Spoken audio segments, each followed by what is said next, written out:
જય શ્રી કૃષ્ણ. કેમ છો બધા? મજામાં? શિલ્પા की ગુજરાતી રસોઈમાં હું તમારા બધાનું સ્વાગત કરું છું. આજે હું નવી રેસીપી સાથે આવી ગઈ છું. આજની રેસીપી છે તેનું નામ છે લસણિયા બટેટા. તો ચાલો હું તમને લસણિયા બટેટામાં જે જે સામગ્રી જોઈશે તેની બધી તૈયારી થઈ ગઈ છે. ચાલો તમને હું બધું બતાવું.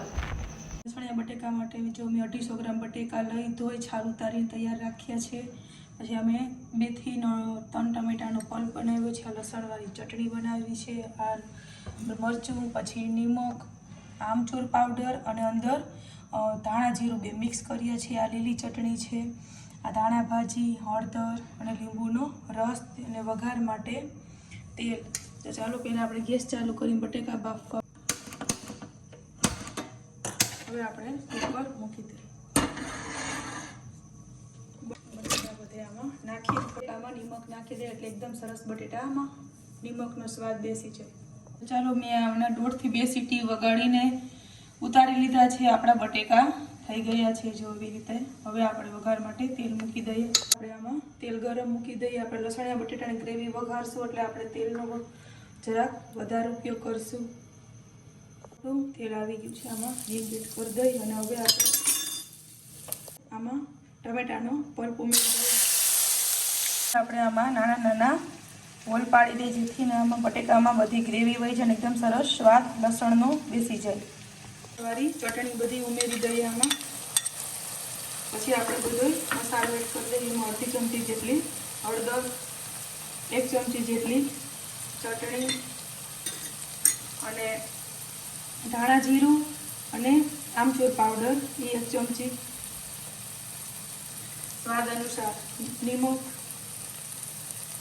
અને આ લીલી ચટણી છે તે પણ આમાં 1/2 ચમચી જેટલા ઉમેરી દઈએ. હવે આને પાછી એકદમ ગ્રેવીને સરસ પકાવી લઈએ. પછી બધી બટેટી આમાં એડ કરીએ.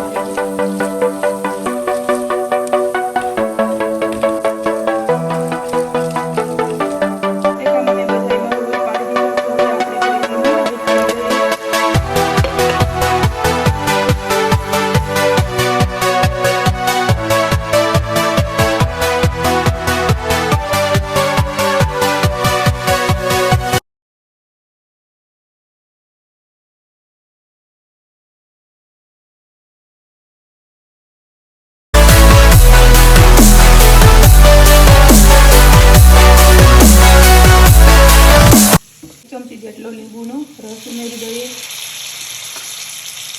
1/2 ચમચી જેટલો ગરમ મસાલો. આપણા બટેટા બની ગયા છે. ગેસ બંધ કરી દીધો છે. હવે આને આપણે પ્લેટમાં ઉમેરી દઈએ.